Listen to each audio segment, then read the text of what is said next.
नमस्कार, SBT news में आपका स्वागत है। पेश है 5 जून शनिवार सुबह 10:15 बजे राजस्थान की बड़ी खबरें। कोरोना संक्रमण कम होने के साथ ही राजस्थान सरकार ने 8 जून से प्राइवेट और सरकारी स्कूल खोलने की तैयारी कर ली है, लेकिन अभी गाइडलाइन के मुताबिक 50% टीचर ही आएंगे। स्टूडेंट्स को फिलहाल नहीं बुलाया जाएगा। माध्यमिक शिक्षा निदेशालय ने इस संबंध में सभी जिला शिक्षा अधिकारियों और संस्था प्रधानों को निर्देश भिजवा दिए हैं। उल्लेखनीय है कि राज्य में नया शैक्षणिक सत्र 7 जून से शुरू हो रहा है। विद्यार्थियों के लिए आओ घर में सीखे कार्यक्रम के तहत घर में ही अध्ययन की वैकल्पिक सुविधा उपलब्ध कराई जाएगी। केंद्रीय माध्यमिक शिक्षा बोर्ड और राजस्थान माध्यमिक शिक्षा बोर्ड की 10वीं और 12वीं की परीक्षाएं भले ही निरस्त हो गई हों, लेकिन अभी राजस्थान स्टेट ओपन की 10वीं और 12वीं की परीक्षाओं को लेकर कोई निर्णय नहीं हुआ है। दोनों परीक्षाओं के लिए 1,60,000 विद्यार्थियों ने आवेदन किया है। इन विद्यार्थियों की स्ट्रीम 1 की परीक्षा अप्रैल-मई में होनी थी, लेकिन नहीं हो पाई। यह एक प्रकार से मुख्य परीक्षा होती है। स्ट्रीम 2 की परीक्षा अक्टूबर-नवंबर तक होती है। अधिकारियों का कहना है कि यहाँ परीक्षाएं आयोजित करने के अलावा अन्य कोई विकल्प नहीं है। सीबीएसई ने 10वीं परीक्षा रद्द कर जो असेसमेंट पॉलिसी तैयार की है, उससे साफ है कि रिजल्ट पिछले सालों की तुलना में बेहतर नहीं होगा।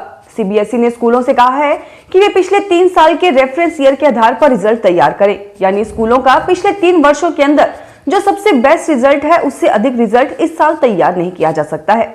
विषयों के ओवरऑल एवरेज में भी मात्र 2 अंकों का ही फेरबदल किया जा सकता है। सीबीएसई ने यह भी स्पष्ट किया है कि जो छात्र असेसमेंट से संतुष्ट नहीं हैं, वे हालात सामान्य होने पर ऑफलाइन परीक्षा दे पाएंगे। हालांकि परीक्षा का शेड्यूल अभी तक जारी नहीं हो पाया है। सियासत इस कदर एहसान करती है, आंखें निकालकर चश्मे दान करती हैं। यह पंक्तियां जयपुर शहर में हमारी हरियाली पर खूब बैठती हैं। सबसे वीआईपी जेएलएन रोड से लेकर दूसरी प्रमुख सड़कों पर 10,000 पेड़ ऐसे हैं जिनका नगर निगम जेडीए ने सड़कों के शिकंजे से गला घोंट दिया है। औसतन ऐसे 15-20 पेड़ हर साल जमीजोद हो रहे हैं।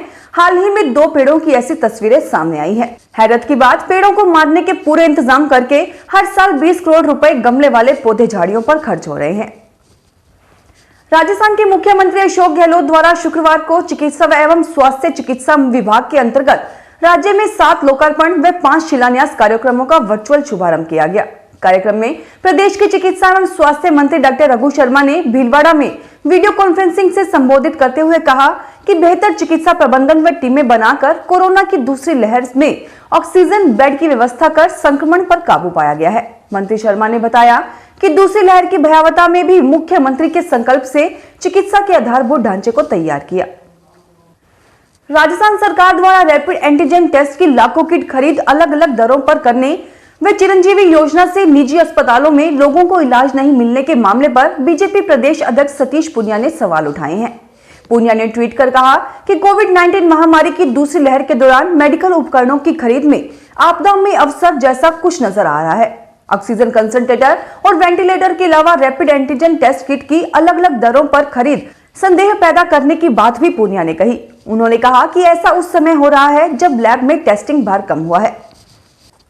राजस्थान में कोरोना के मुश्किल दौर में मुख्यमंत्री अशोक गहलोत ने किसानों के हित के लिए बड़ा फैसला लिया है। अब ऋण माफी का लाभ लेने वाले अवधि पार ऋणी जिनका बकाया था, ऐसे किसानों को सरकार फसली ऋण देगी। सहकारिता मंत्री उदयलाल आंजना ने बताया कि वर्ष 2018 और 2019 में ऋण माफी का लाभ लेने वाले अवधि पार ऋणी किसानों को फसली ऋण दिया जाएगा। उन्होंने बताया कि राज्य सरकार द्वारा किसान हित में लिए गए फैसले से प्रदेश के 7.5 लाख से अधिक किसानों को लाभ होगा। इंदिरा गांधी नहर में रीलाइनिंग कार्य की गुणवत्ता जांचने को लेकर हनुमानगढ़ जिला परिषद सीईओ की अगुवाई में गठित कमेटी ने अब हनुमानगढ़ जिला कलेक्टर को रिपोर्ट भेज दी है। इसमें जांच के लिए उपयुक्त समय नहीं मिलने के कारण बताते हुए अगले वर्ष होने वाली बंदी व रीलाइनिंग के दौरान ही स्थिति साफ होने का उल्लेख किया गया है, क्योंकि कमेटी की जांच पूरी होती इससे पहले ही नहर में पानी प्रभावित कर दिया गया, यानी सिंचाई महकमे का भ्रष्टाचार पानी ने ढक लिया। कमेटी की रिपोर्ट में बताया गया है कि कुछ सैंपल हमने लिए थे, उसकी तुलनात्मक जांच भी अगले वर्ष होने वाली रीलाइनिंग कार्य के दौरान ही संभव है। गौरतलब है कि इंदिरा गांधी नहर में हुए रीलाइनिंग कार्य की गुणवत्ता पर सवाल उठने पर इस मामले की जांच को लेकर 26 मई को जिला परिषद सीईओ हनुमानगढ़ के सीईओ रामनिवास जाट की अगुवाई में गठित जांच कमेटी के सदस्यों ने 28 मई को 595 आरडी पर जाकर रीलाइनिंग कार्यों की गुणवत्ता जांची। राजस्थान में मॉडिफाइड लॉकडाउन में सप्ताह के 4 दिन तक 5 घंटे की छूट के बाद अब शुक्रवार रात को 12 बजे से वीकेंड कर्फ्यू लागू हो गया। अब शनिवार को पूर्व की भांति प्रतिष्ठान नहीं खुलेंगे। सरकार की ओर से जारी अनलॉक अधिसूचना के मुताबिक अब सप्ताह में मंगलवार से शुक्रवार तक 5 घंटे के लिए प्रतिष्ठान खुलेंगे। शनिवार से सोमवार तक 3 दिन तक का वीकेंड कर्फ्यू रहेगा। इसमें सब्जी, दूध, दवा और किराना को छोड़ सब कुछ बंद रहेगा। इसके लिए भी वो ही 5 घंटे का समय रहेगा।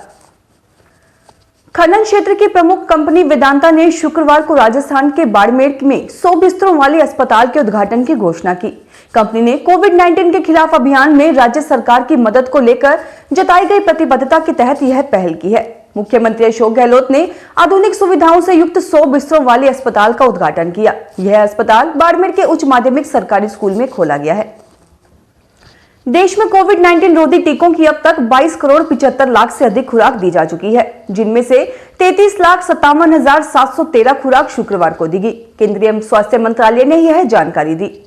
मंत्रालय ने बताया कि 18 से 44 आयु समूह के 16,23,602 लोगों को शुक्रवार को टीके की पहली खुराक दी गई, जबकि इसी समूह के 31,217 लोगों को दूसरी खुराक दी गई। श्रीगंगानगर जिले सहित प्रदेश में कक्षा 3 से 8 तक अंग्रेजी माध्यम स्कूलों के बच्चों के लिए शिक्षा विभाग व पदम इंटीरियर्स प्राइवेट लिमिटेड और मिशन ज्ञान के बीच एमओयू हुआ है। एमओयू के तहत वीडियो कॉन्टैक्ट बनाया जाएगा। इस अवसर पर शिक्षा विभाग से निदेशक सौरभ स्वामी, पदम इंटीरियर से शंकर कुलरिया, पुखराज कुलरिया तथा मिशन ज्ञान से जिनेंद्र सोनी उपस्थित थे। दूसरा एमओयू शिक्षा विभाग और मिशन ज्ञान के मध्य हुआ, जिसके तहत विद्यार्थियों के लिए साइन लैंग्वेज में वीडियो बनाए जाएंगे। यह देश में अपनी तरह का पहला प्रोजेक्ट होगा। राजस्थान को प्रधानमंत्री आवास योजना ग्रामीण के क्रियान्वयन की ओवरऑल रैंकिंग में देश का प्रथम राज्य घोषित किया गया है। मुख्यमंत्री अशोक गहलोत ने वर्ष 2022 तक सभी को घर उपलब्ध करवाने की महत्वाकांक्षी योजना में हासिल राज्य की इस महत्वपूर्ण उपलब्धि पर प्रदेशवासियों, पंचायती राज संस्थाओं, जनप्रतिनिधियों तथा योजना से जुड़े सभी कार्मिकों को बधाई दी है। राजस्थान सरकार ने बृहस्पतिवार को कोविड-19 महामारी के कारण आजीविका का संकट झेल रहे 33 लाख निराश्रित, असहाय एवं जरूरतमंद परिवारों को इस वर्ष की दूसरी किश्त के रूप में 1,000 रुपए की सहायता राशि देने की आदेश जारी कर दिए हैं।